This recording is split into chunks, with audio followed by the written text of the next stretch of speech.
जय हिंद साथियों, जय श्री राम, जय बजरंगबली, हर हर महादेव। मित्रों, आज श्री रामचरितमानस अक्षरशः कथा ज्ञान यज्ञ के पृष्ठ संख्या 425 अयोध्या कांड दोहा संख्या 210 से आगे बढ़ रहे हैं। और आज हम देखते हैं कि किस प्रकार भरद्वाज जी से अपने मन की व्यथा कहते हैं और संवाद किस प्रकार से होता है। गोस्वामी दास जी ने जो लिखा है, तुलसीदास जी ने जो लिखा, यह सनातन के लिए कितनी सुंदर रीति नीति बनाई गई है। अगर इसका हम पालन करें तो हमारा परिवार स्वयं खूब प्रसन्नचित और सुखी रहेगा। परंतु आज समाज में इसकी कमी देखने को मिला। आइए भरत जी किस प्रकार से कहते हैं भरद्वाज जी से। गोस्वामी जी लिखते हैं कि मुनि समाज अरु तीरथ राजू, साची हूँ सपथ अगाजू, एहि थल जाओ किछु कहीं बनाई, एहि समय अधिक न घमाई। मुनियों का समाज है और फिर तीर्थराज है। यहाँ सच्ची सौगंध खाने से भी पाप लगता है।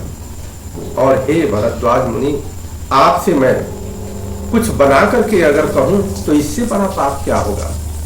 तुम सर्वज्ञ कहूं सति भाऊ, उर अंतर जामी रघुराऊ, मोहिन मातु कर्तव्य कर सोचू, अन्न दुख जिय जगू जानी पोचू।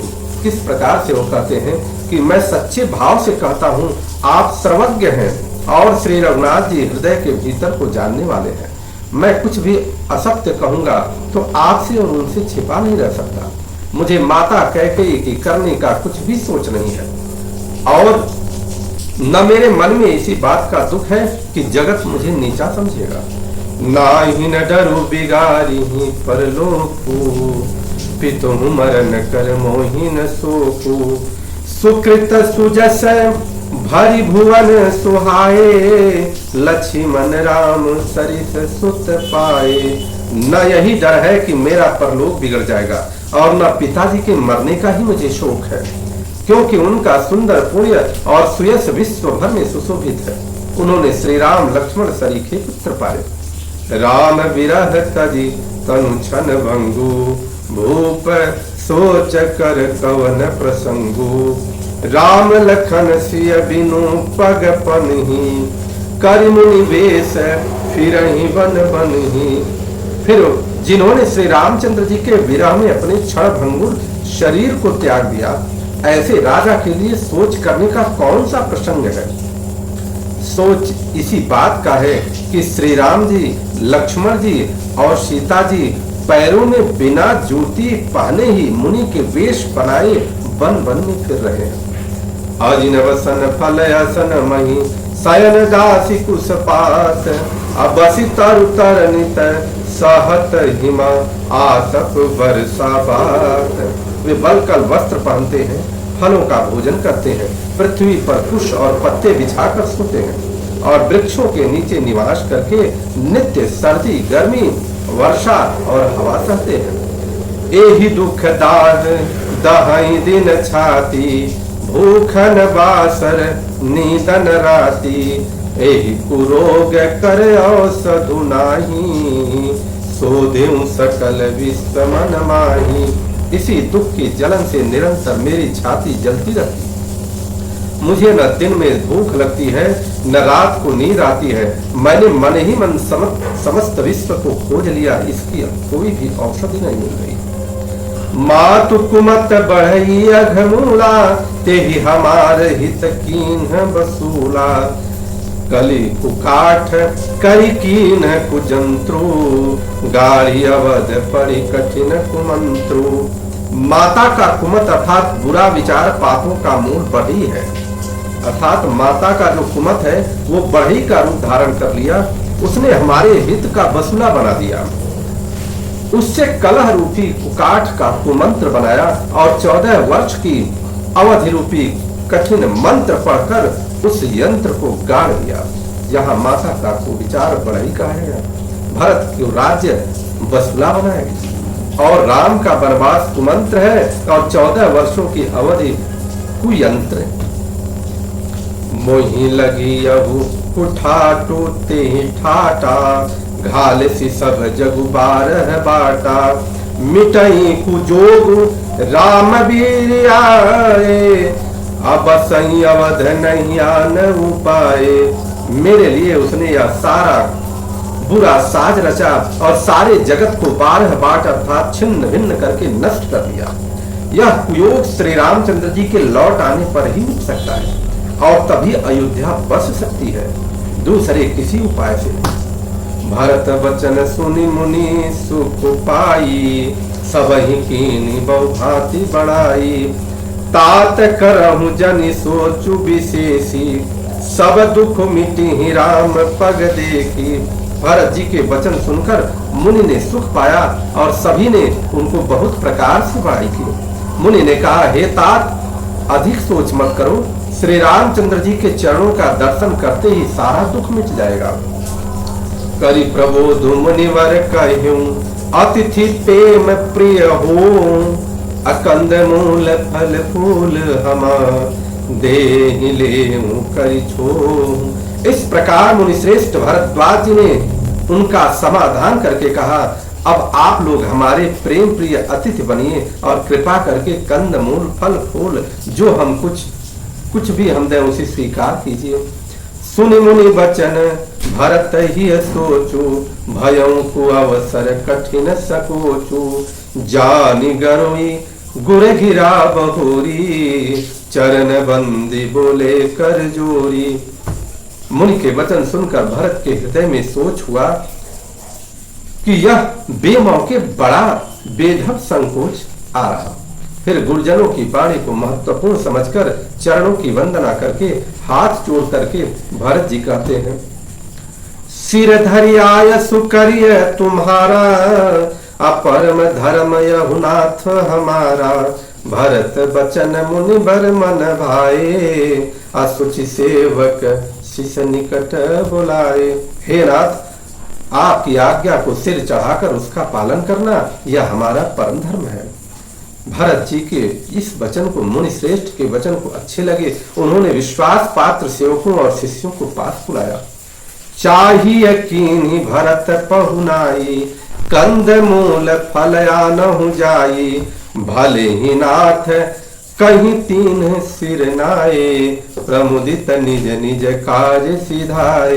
भरत की पहुनाई करनी चाहिए, जाकर कंद मूल फल लाओ। उन्होंने हे नाथ बहुत अच्छा कहकर सिर नवाया और तब वे बड़े आनंदित होकर अपने अपने काम को चल दिए।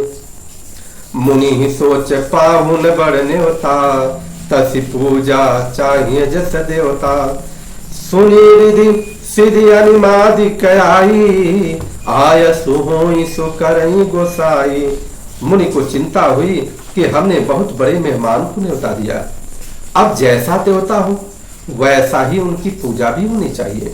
यह सुनकर रिद्धियां और अणिमादि सिद्धियां आ गईं और बोली, हे गोसाई, जो आपकी आज्ञा हो सो हम कर दें। ऐसा कितना श्रेष्ठ है। राम विरह व्याकुल भरतो, सानुज सहित समाज, पहुनाई करि हरहु श्रम, कहा मुदित मुनिराज। मुनिराज ने प्रसन्न होकर कहा कि छोटे भाई शत्रुघ्न और समाज सहित भरत जी श्री रामचंद्र जी के विरह में व्याकुल हैं। इनकी पहुनाई अर्थात आतिथ्य सत्कार करके इनके श्रम को दूर करो। रिधि सीधि सिर धरि मुनिवर वाणी, बड़ भामिनी आपु ही अनुमानी, कहीं परश पर सिद्धि समुदायी, अतुलित अतिथि राम लघु भाई।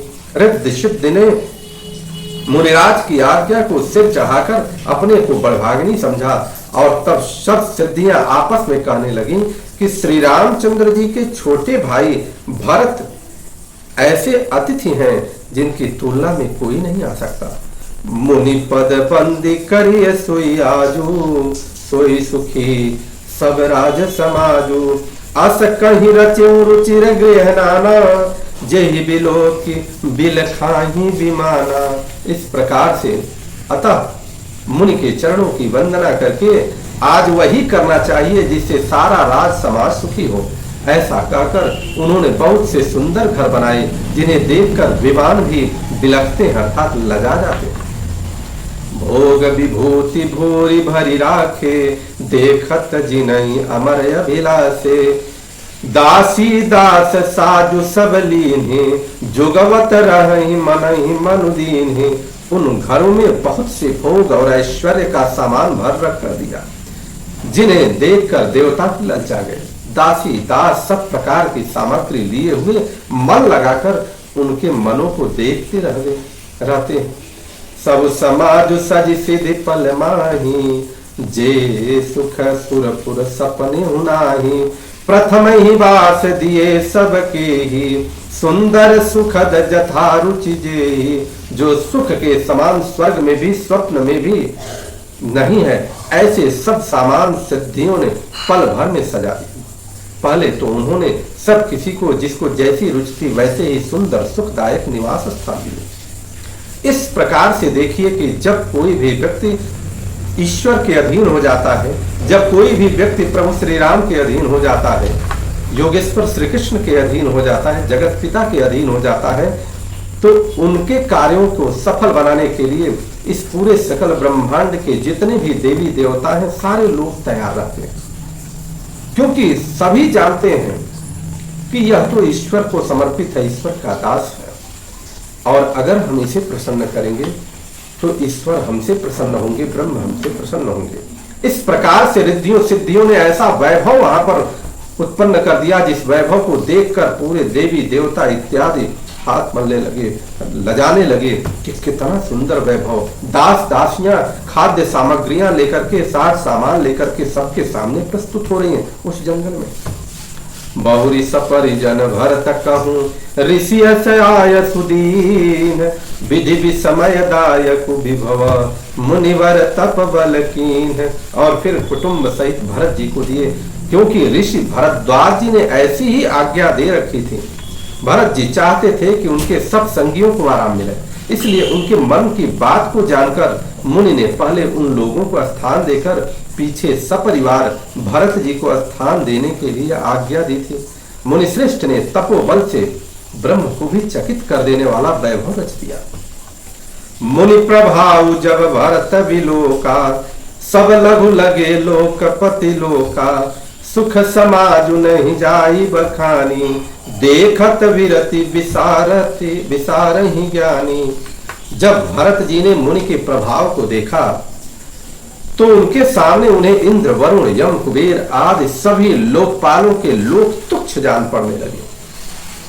सुख की सामग्री का वर्णन नहीं हो सकता, जिसे देखकर ज्ञानी लोग भी वैराग्य भूल जाएं, ऐसा वैभव वहां उत्पन्न हो। आसन शयन सुबसन विताना, बन बाटिका विहग ब्रिज नाना। सुरभि फूल फल अमीय समाना, विमल जलाशय विविध विधाना। आसन सेज सुंदर वस्त्र, चंदोवे वन बगीचे, भांति भांति के पक्षी और पशु, सुगंधित फूल और अमृत के समान स्वादिष्ट फल, अनेकों प्रकार के तालाब, निर्मल जलाशय इत्यादि वहां प्रकट हो गए। असन पान सुनि अमी अमी से, देखी लोग सकुचात जमी से।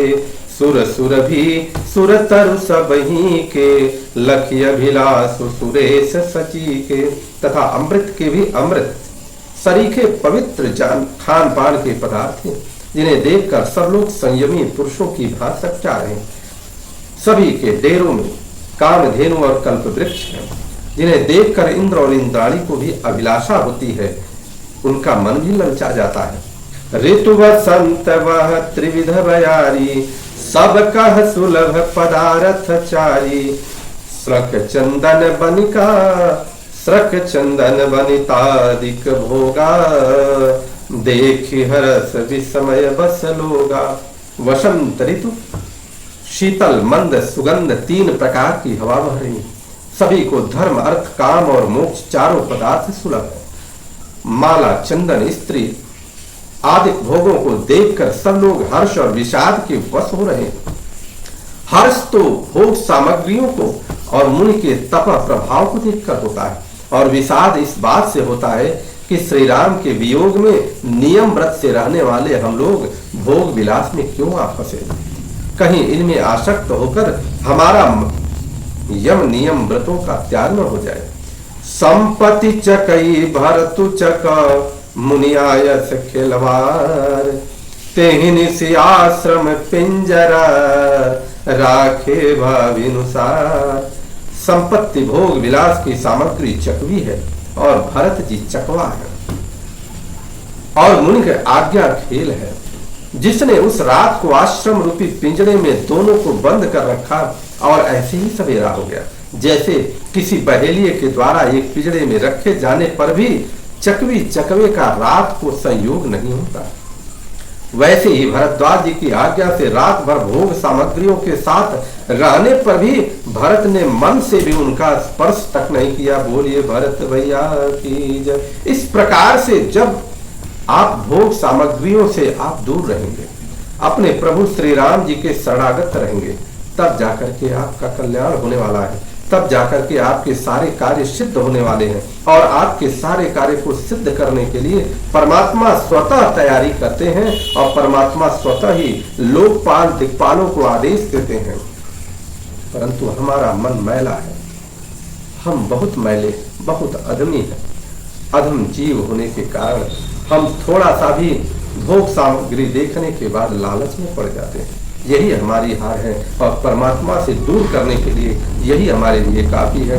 बोलिए भरत भैया की जय, बोलिए भरद्वाज मुनि की जय, माता जानकी की जय, प्रभु श्री रामचंद्र की जय, शत्रुघ्न भैया की जय, लखन भैया की जय, पूरे अयोध्या समाज की जय, हनुमान जी महाराज की जय, माता पार्वती की जय, भगवान भोलेनाथ की जय। हर हर महा